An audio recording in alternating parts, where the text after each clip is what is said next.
It was a kind of sight which I wish I had a sort of drone camera at the time to take an aerial shot of tanks, guns, people surrounding them, sitting down on the road and talking.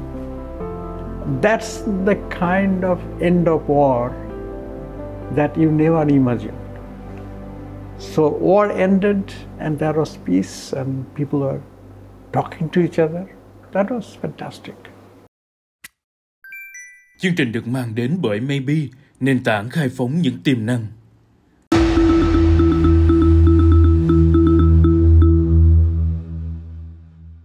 Xin chào quý vị khán giả đã quay lại với chương trình podcast 5W1H, chương trình do công ty Maybe Group thực hiện.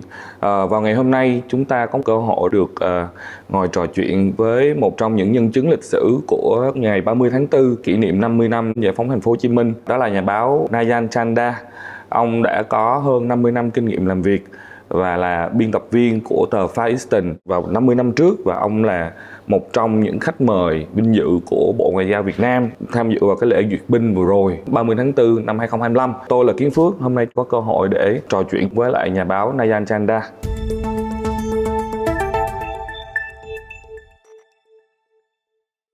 So I just finished my introduction. So I know that you've been a little bit tired for last couple of days. How do you feel when you come back here?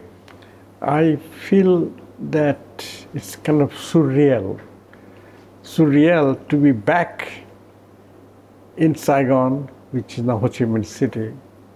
50 years after I had seen the tanks come into the palace, when I was sitting in the Reuters office. I had just come back from the American embassy, which the last helicopter took off. And people were very angry with the Americans. They left, and so they went into the embassy and took out typewriter and threw it on the floor and take papers, kind of very angry. And so while doing that, I noticed there was a saying hanging on the wall of the embassy. That saying was from Lawrence of Arabia. And Lawrence of Arabia said, "Never ever forget, it is their country, their war, and our time is short." So that was an advice that Lawrence of Arabia gave to British authorities who are helping the Arabs to rise up against Ottoman Empire. After seeing the embassy being looted, I walked back to Reuters office and I was writing a piece about Vietnam War, maybe coming to a close. Last helicopter took off, and I have been getting phone calls from Cholon and Jadin. People are raising NLF flag. And so if they are raising an NLF flag, that means they are bold enough to know that nobody is going to stop them. So while I was writing that, suddenly I heard a huge sound through the open door of the Reuters office. I look through and I see a tank crossing the road. The frame of the door, the tank passed through the frame of the door, and the back of the tank was a red flag. And so I said, "Oh, they are already here." So I ran out, and I had a telephoto lens mounted on my camera. I was a bit concerned that the soldiers might misconstrue their long lens to be some sort of weapon. Like rifle or something? Yeah, so I waved at the soldiers who were sitting on the tank, and they waved back. So we established the communication that I am not a hostile, I'm waving at you. So, and then I took pictures, and I came back to the office and sent a short message that Vietnam War ended today. So that was my contribution to history. soldiers in green uniform all over the street, and people from households who are extremely worried about what's going to happen when the Bodoi come to town. They were all holed up in their homes. And then suddenly, by about 2 o'clock, 3 o'clock afternoon, they all came out, very surprised to see all these young soldiers who were so gentle, polite, and even shy. So they would sit down on the pavement with their gun in hand, sitting down. And so Saigonese would go around them, sit and ask them question, where are you from? You are from this village. Do you know my uncle? That kind of conversation throughout the downtown Saigon.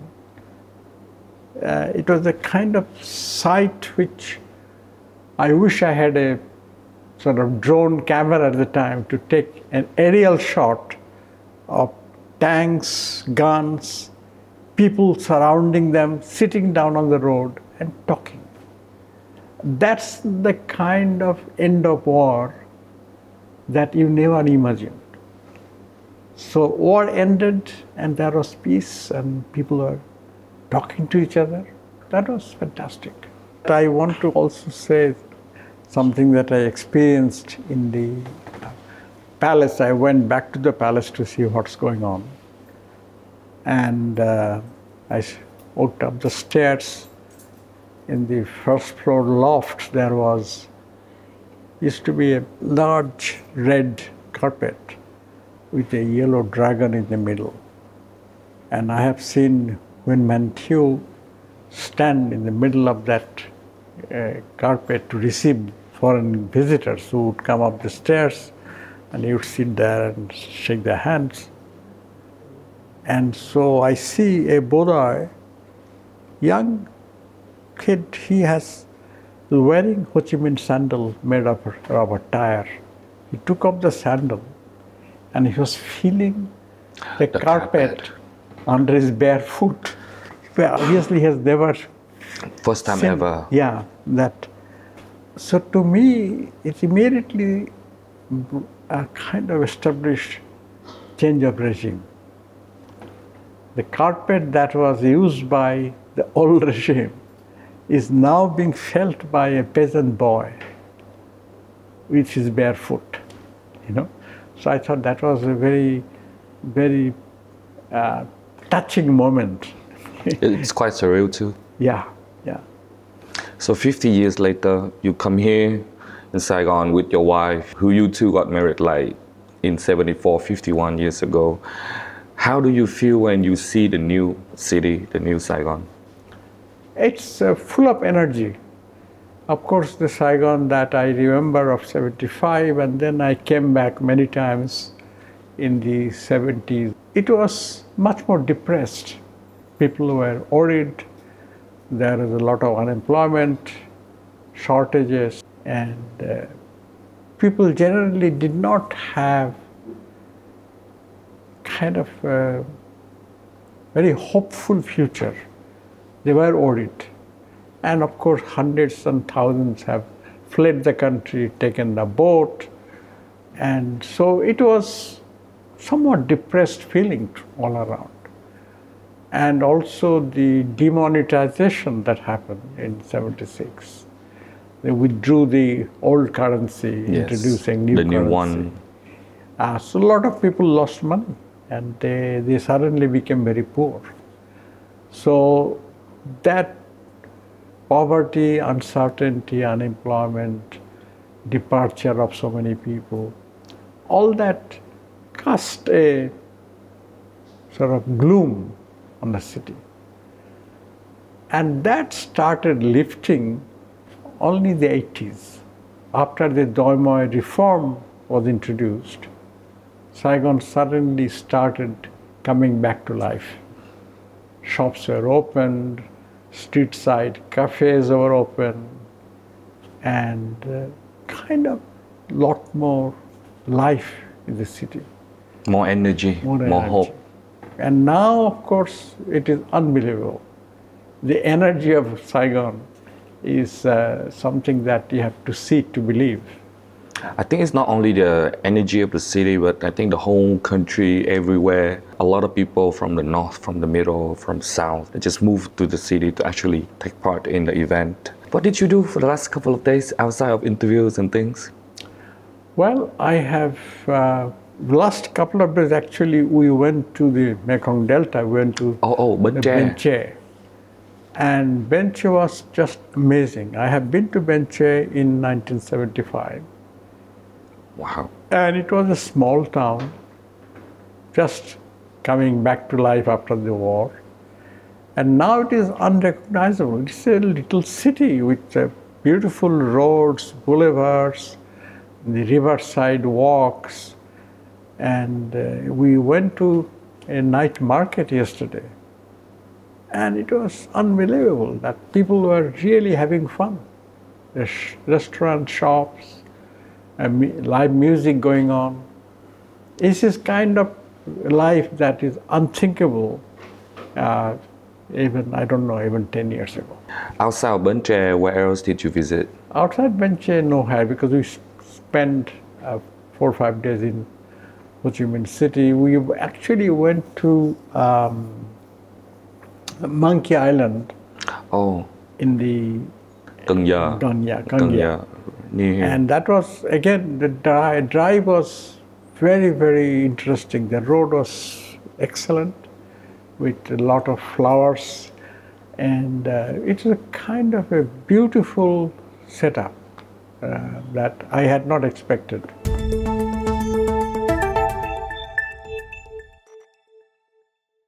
So let's move a little bit back to the history.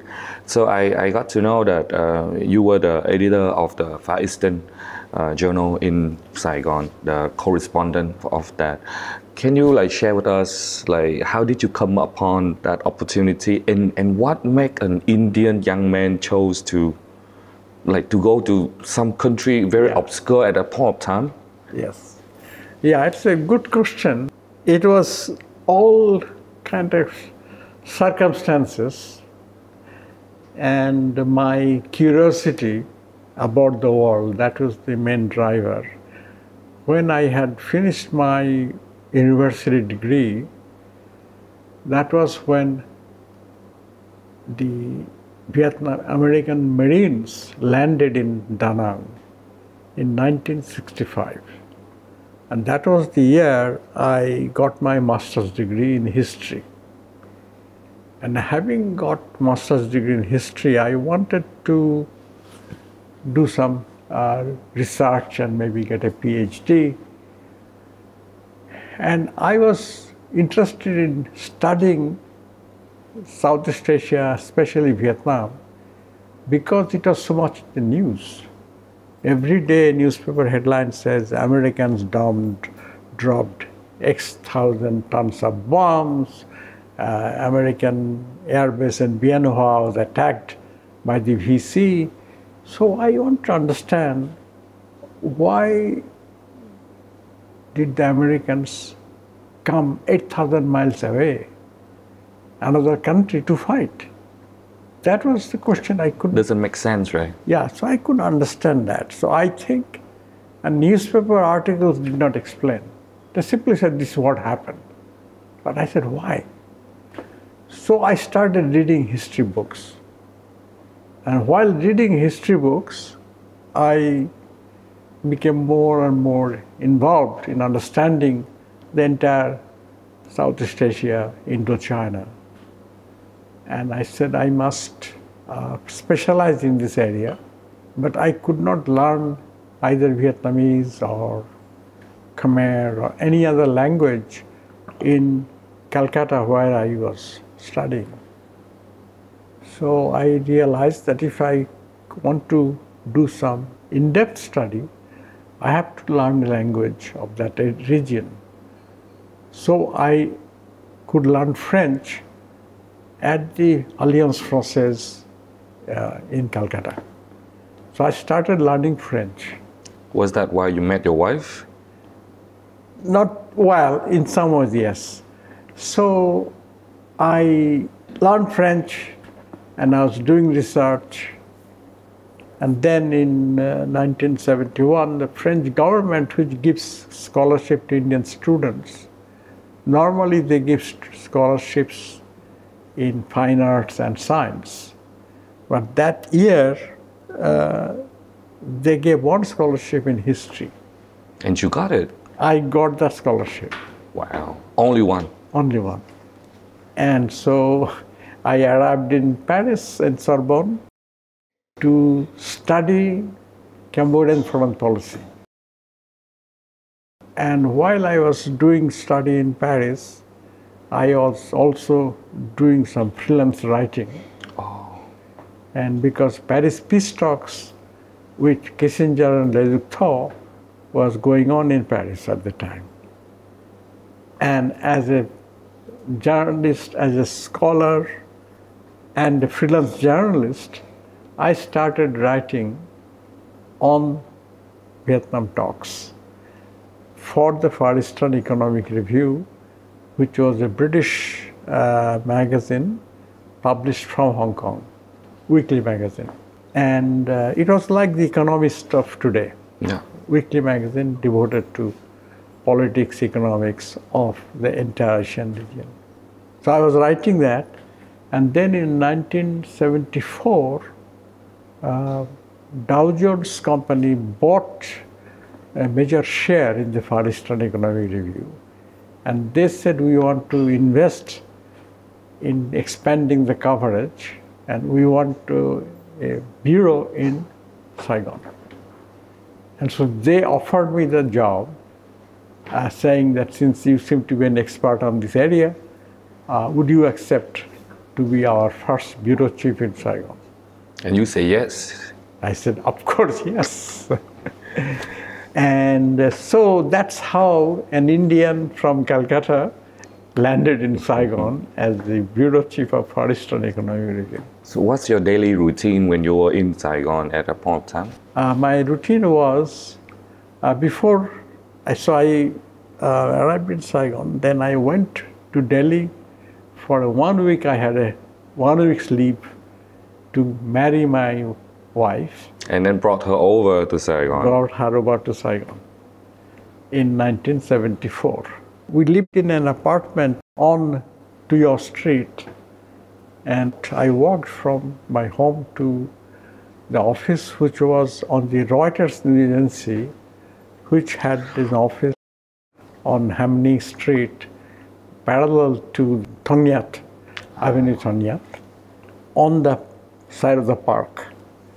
So I used to walk over there to see what's happening, and then I had appointments with officials, businessmen, go around town to talk to people to find out what's going on, and then propose a story or two stories and send the story on Wednesday for publication on Thursday, weekly magazine. Yeah? Of course, being a journalist, you have to face a lot of red tape. So during that point of time, anything that you saw with your eyes, you want to write a story about, but the newspaper just simply doesn't allow it. Like, are there any things like that? And if there is, then share with us. Yeah, there was quite many, the bureaucracy, of course, there, but I had such a simple life. I just went home to eat. She would cook, and we had a maid, and she would go to the market. And so we didn't have to deal with government in any sort of fashion. So, but there was an interesting episode which tells you about the way the life was. Our magazine used to publish a yearbook every year in December. So yearbook would have chapters on each country of Southeast Asia. Political development, economic development, social development. And So I had to write, of course, the chapter on South Vietnam, but my office said, since you are in Vietnam, you should also write on North Vietnam. And I said, North Vietnam, we cannot get information here. So they said, we will send you some.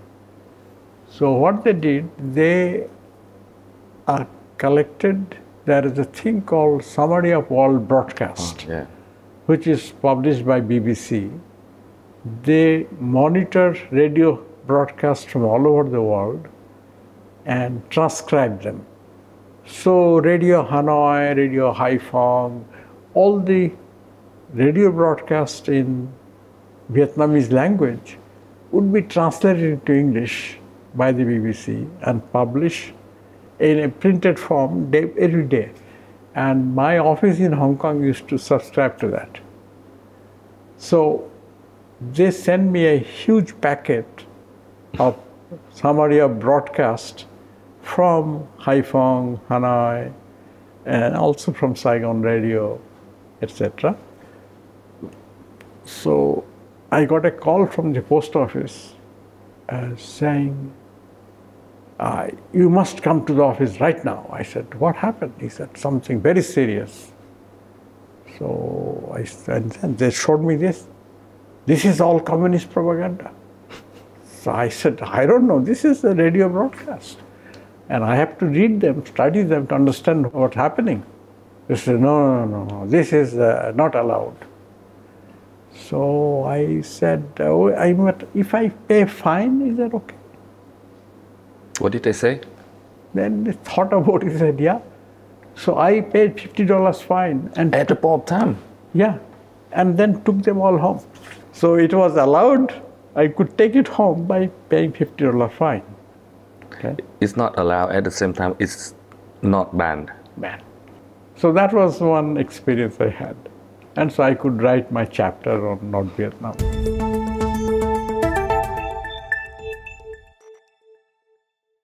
You were invited back by the government of Vietnam to actually join this monumental time. How did you get invited back? Like, who did you know? Who's your friends? Yeah, I have covered Vietnam for so long. I have been to Vietnam many times. And in the foreign ministry, they know me well. I used to know Mr. Thach, Ngo Thach, Chan Quang Co, Phan Hien. I had interviewed many of the Vietnamese leaders, including Mr. Pham Van Dong. So they know me, and I have covered Vietnam for so long. I written a book on the Vietnam-Cambodia-China war. Brother, enemy. So they decided to invite me back after 50 years. And they invited some 47 other journalists, American, British, French. So they all came. So I was just one of them. So nothing special. Do you have any special friends in Vietnam and Vietnamese? You have many friends, having known them for over the years. And yeah, I think their help in explaining what's happening is very, very important for me, because I don't speak Vietnamese. That's my huge flaw. So I have to rely on people who interpret what's going on. We heard that you are a good friend. You have a good Vietnamese friend. His name is Phạm Xuân Ẩn. Is it correct? Yeah. Like, can you share with us, like, he's a kind of like a mythical figure, spy, double agent things. Yeah. So can you please share, like, how did you get to know him? What's he's like, and what's the friendship between you two was like? Talk about Pham Xuân Ẩn. When I first arrived in 1974, everybody said, get to know An because he knows everything. He is the encyclopedia of Vietnam. And so I went to see him. And somehow he just took a liking to me. young Indian boy who spoke French, obviously not from the American side, you know. So we had coffee. He would tell me what's going on, explain to me meaning of certain things, you know. So he became my mentor in many ways. Anytime I had some question, I would go to him, and he was always very helpful. And I would go to his house in the evening and sit. He has a huge library. We would sit there, have cups of tea, and talk about what's going on. So it was my privilege to have known him. Yeah. Did you keep contact with him like throughout the years? Yes, yes, absolutely. And that is why when on April 30th afternoon, when I outside the palace, there's a lot of crowd going on. He was standing there. I suddenly saw him. I was kind of shocked. I thought he must have left with the Americans in a helicopter. So many journalists I knew, they all He was left. standing there. Yeah, in front outside. Outside the palace. Yeah. Outside the palace, kind of taking in what's going on, you know. He had a kind of quizzical smile on his face. He was not at all concerned, not at all worried. He was standing there. So that's what struck me. So I went to him saying, "And you have not left?"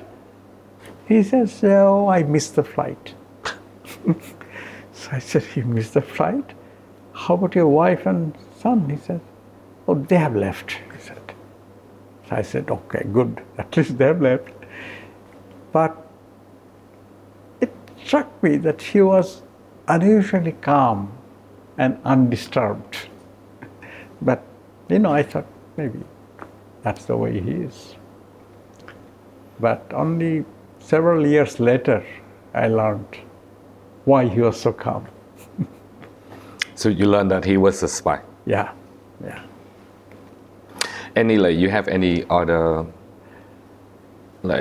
precious friends like that you can tell us? I want to listen to stories like No, this. I had very good relations with NGảo giả I, Hiện, Mai. These people were very helpful to explain to me what the Vietnamese policy was. And I had also the fortune of meeting General Giap. General Giap said to me that he had read Brother Enemy in French translation. Wow. And he said, "I learned a lot from your book," he said to me. So that was a great, great compliment coming from General Giap. Yeah. I had, of course, many other friends who always helped me in finding out what's going on, explaining to me. And of course, one of my long-time teacher is Madame Fanchilan. Oh, how long did you know her for? Madame Fanchilan, I had known her from the 80s. And she's another encyclopedia of Vietnam. She's fantastic. And I think each country has to have some person like her, totally selfless and totally honest. I have never heard her say anything which is not true.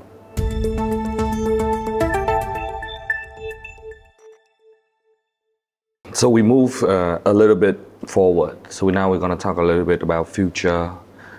We talk about how you feel, how you see the world as now, because I'm reading your book, the book about globalization. What do you think about the current situation that with all the tariffs, with all the trade war, you come back to Saigon? What do you think about Vietnam as an economy, as a country? Yeah, it's a very, very special time because we have for quite some time, at least for the last, since 2008 financial crisis, there have been a lot of talk of deglobalization because the financial crisis has created so much problem for countries, economies. And now the deglobalization threat is much more serious than it ever was. And I'm sure we are going to go through a very, very hard time because with high tariff, goods import will be reduced. Not only consumer goods, but intermediate goods which are needed to produce other goods. So if those intermediate goods stop coming or reduced, then the output also will be reduced. So overall, there is going to be a penury, shortage of goods of all kinds. And I do not know how it will resolve itself, but some of the things which were produced because of supply chain, the supply chain will be reduced. Countries will be obliged to produce the components themselves instead of outsourcing. But my fear is that outsourcing could be reduced, but it is impossible to stop outsourcing unless you want to get rid of the entire product itself. For instance, in a cell phone has dozens of parts, tiny little parts, which are very specialized, which are produced by companies. Very specialized. Yeah. South Korea, Taiwan, Japan, Singapore, Holland, of course US.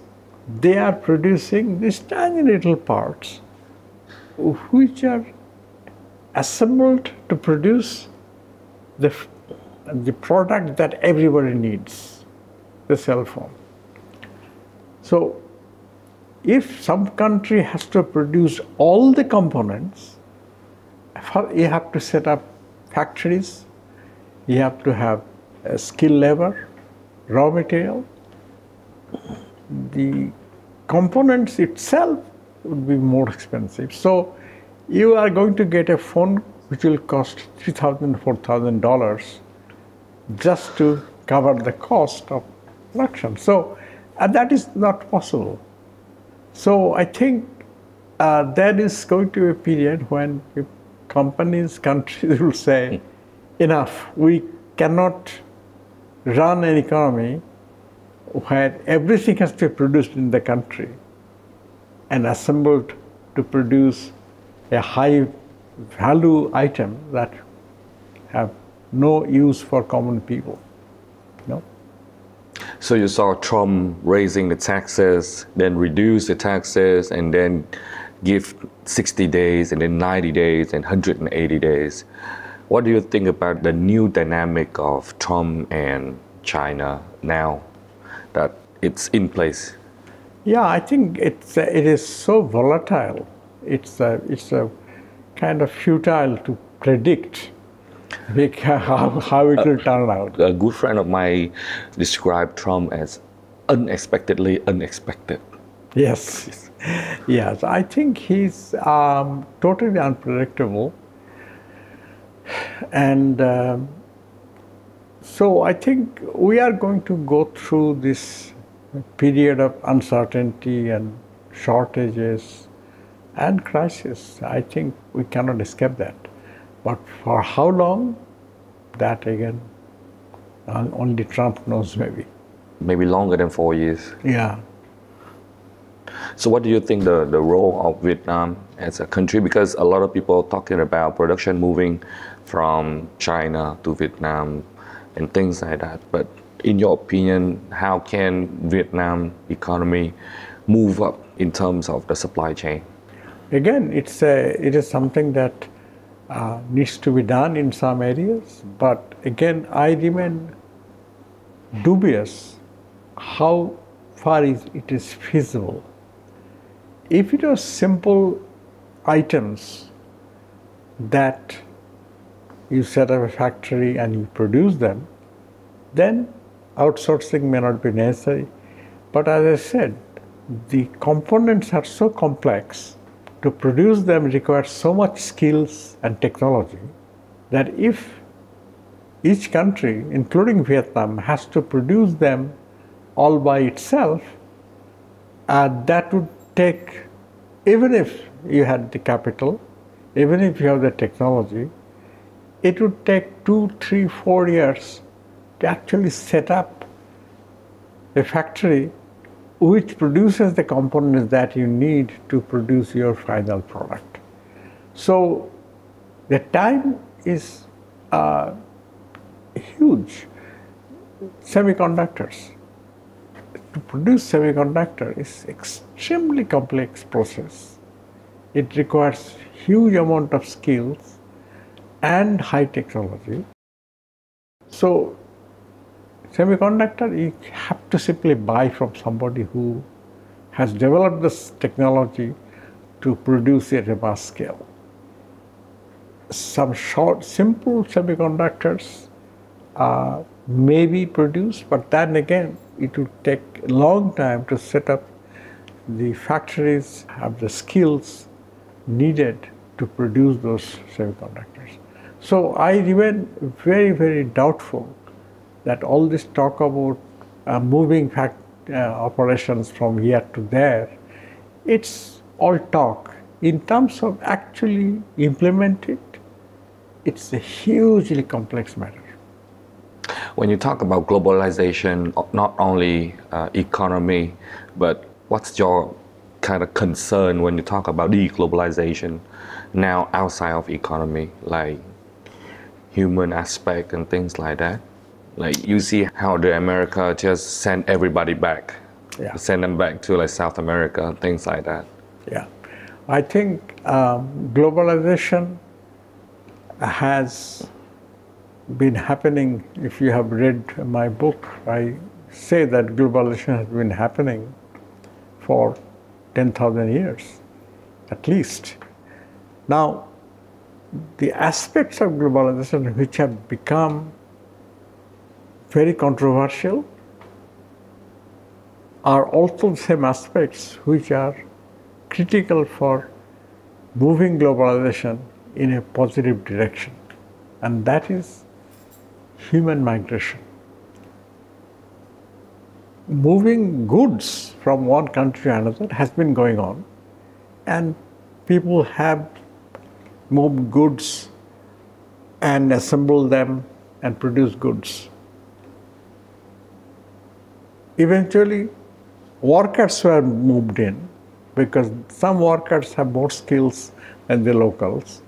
So workers coming along with goods, and that workers eventually finding that their life could be better if they leave their own home and go somewhere else where there is possibility of production, possibility of agriculture, etc. So right now, I think about 400 million people live in countries where they are not born. So if those who can be called immigrants, if those immigrants were put in one country, that country... That's bigger than America. Yeah, that will be in America. So the movement of people has been growing in volume and in speed along with technology. And those movement of people are like a movement of glacier. It's slow but inexorable. It cannot stop. Cannot stop. Because some people have moved, they have left behind their parents, their siblings. They want them to there. and they will succeed in bringing them. So slowly, slowly, the population moving out and going to many places. And that is something, it's almost force of nature. So you can stop them violently by like just send them back. Administrative measures, but that is only a short-term solution. It cannot be long-term, because the force, people want to be together, families want to be together, families want to live better life. And so this process is inexorable, and that is why in a long-term perspective of history, it cannot be stopped. It can be slowed down, it can be stopped for a short period. And in history, it has happened many times.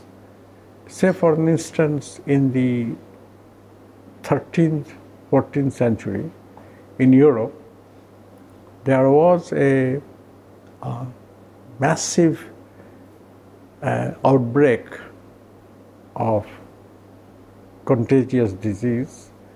It was called Black Death, plague. And that disease spread so fast that people, the traders carrying goods from place A to place B, they were not welcome, because along with their trading goods and their clothes, they are bringing disease. So they said, don't come. So trading stopped completely. In the 14th century, there was a period when there was no trading. So if the word globalization existed those days, people would say globalization stopped. But then what happened? People recovered from it, and trade and commerce began in a big way. Exchange of goods, ideas. Renaissance came, Reformation came, Industrial Revolution came, the world changed again. So in a long run of history, it is impossible to stop people's movement. That is my feeling. But then, for as long as we can remember, there was a concept named American Dreams. Everybody wants to go to America to get rich there. So, like you say, we had 400 million immigrants right now. Everybody wants to go either to Europe, maybe Japan, and then America for sure. So you cannot stop the motivation to get better life. So what, in your opinion, is there a long-term solution for that? Is there hope for those 400 million people? Yeah, I think 400 million people, they're already there, outside their home. They have made a life there. But new people going and becoming and joining the 400 million, that will be slowed. And that could be slowed for a long time if the developments in other countries take off. Like Vietnam is developing so well, the desire for Vietnamese to actually take the risk of becoming a boat people is not there. But we're still seeing people from the Mekong Delta, they try to go to Saigon to make a living. Yes, of course. But that is the human nature. We want to live better and live a more secure life. That is human nature. We cannot stop that. And so the government's role is to provide opportunities in where people are, so that they don't need to move. Now, it is of course easier said than done, but that is the responsibility of the government today. And the number of people leaving Vietnam today, I do not know, but my guess would be much, much smaller than it was, say, 10, 15 years ago. Because Vietnam is doing so well. So why leave? Why you want to leave your family, a culture, and everything that you love in your country? So immigration would come mostly from the countries which have failed to develop. And develop in some parts of Asia, some parts of Sub-Saharan Africa, for variety of reasons, from climatic reason to economic failure, there are people who are desperate. They want to survive, they want to live in a place where they don't have to be dodging bullets every day, no civil war, they don't have people robbing them, they don't have any support for failure of agriculture. So all these things could actually move people to migrate. So I read news about the globe every day. So Singapore, just happened a national election, and then India not long before. So what's the state of India right now? Because I have a lot of Indian friends, like a lot of Indian friends. A couple of my professors from Singapore, also Indian. What is happening in India right now?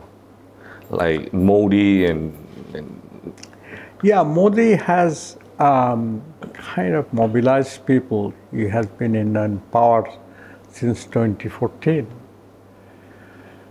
He mobilized people with cultural factors, that we are Hindu, we have rich culture, and we have to build our country based on Hindu religion.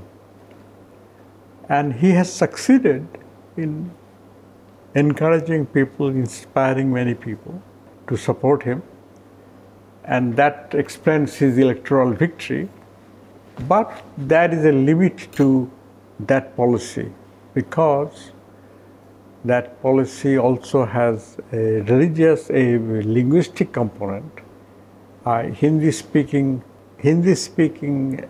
people in North India, their attitude towards Hinduism and government, Hindu role in government, is different from people in the South. Tamil, Andhra, Kerala, they do not feel the same way. As a result, you have the regional state governments are different from the Hindu government in the north. You know? So, at an all India level, it's not going to be happening. But India would have a regional politics and different policies. You can see the economic development of the coastal states and the economic development of heartland, Uttar Pradesh, Bihar, Haryana, and very different. So I think these changes will come, and people will realize which policy leads to better economic results. You know? So we are still in the process of this experiment. Yeah. So what do you think are the components of a good and healthy economy?